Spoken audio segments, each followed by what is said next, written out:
Como hemos comentado en micros anteriores, el próximo 8 de diciembre comienza el Año Santo de la Misericordia. Por ello, continuaremos desarrollando este tema. Hoy hablaremos de las obras de misericordia.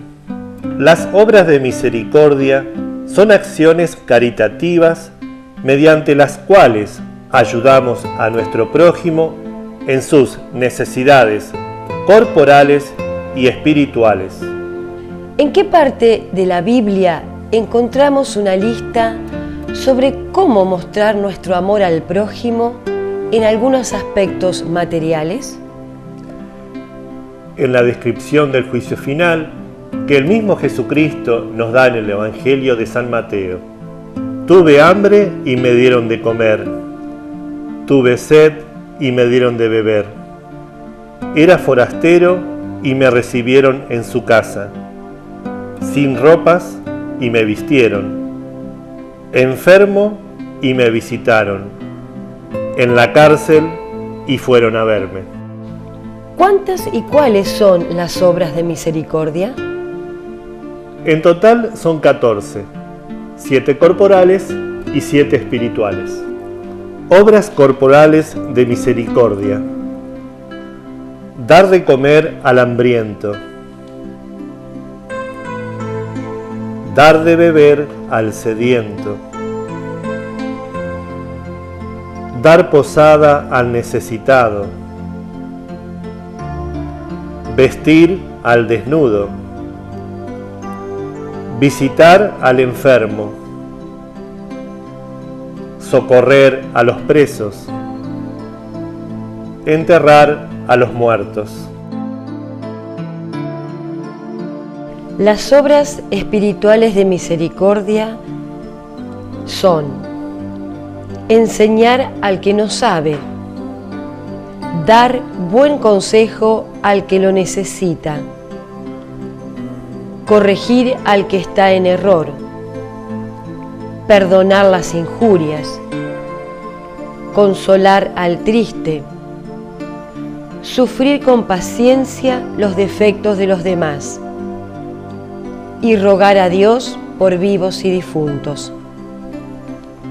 Las obras de misericordias corporales, en su mayoría, salen de una lista hecha por el Señor en su descripción del juicio final.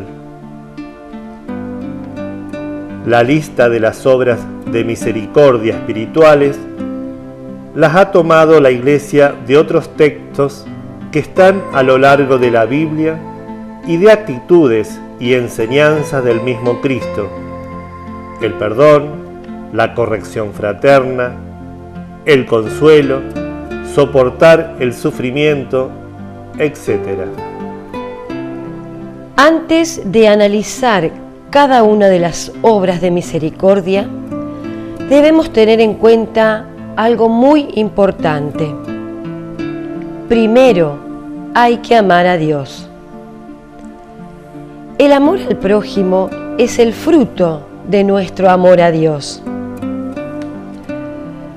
No podemos dejar de amar al prójimo, pero no podemos poner lo segundo primero, ni lo primero segundo. Como dice el dicho, la carreta no puede ir delante de los caballos. Primero es Dios y después el prójimo.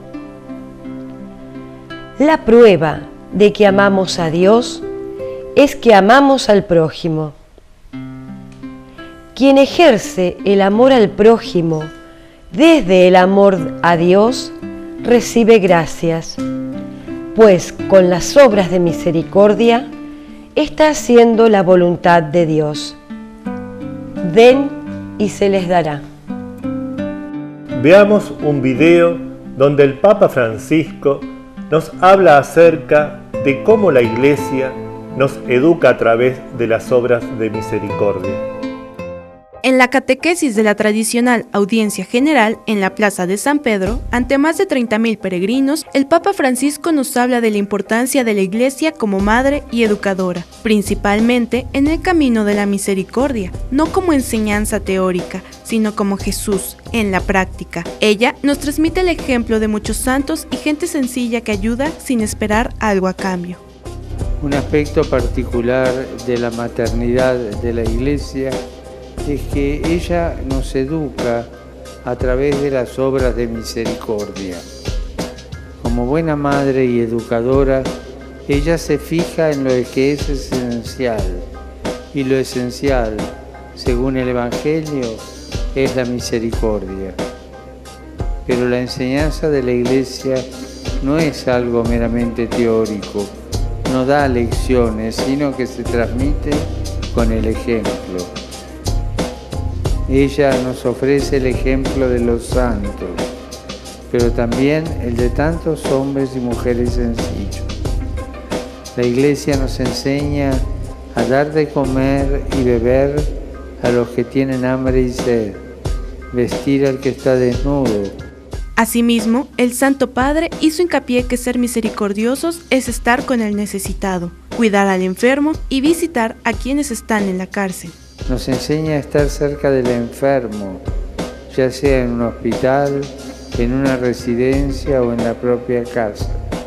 Nos enseña a visitar al encarcelado, mirándolo en su humanidad, pues solo la misericordia puede cambiar el corazón y hacer que una persona vuelva a insertarse en la sociedad. Para finalizar, el Papa concluyó que no basta hacer el bien con quien hace el bien, sino que hay que hacer bien a quien no lo devuelve, así como el Padre lo hizo con nosotros. Por último, la Iglesia nos enseña también a estar cerca del abandonado o del que muere solo. No basta con amar solo al que nos ama. Para cambiar el mundo es necesario hacer el bien a quien no puede darnos nada en cambio, como Dios Padre hizo con nosotros entregándonos a Jesús. Los animo a agradecer al Señor que nos haya dado a la Iglesia como madre y a recorrer con generosidad el camino de la misericordia. Muchas gracias y que Dios los bendiga.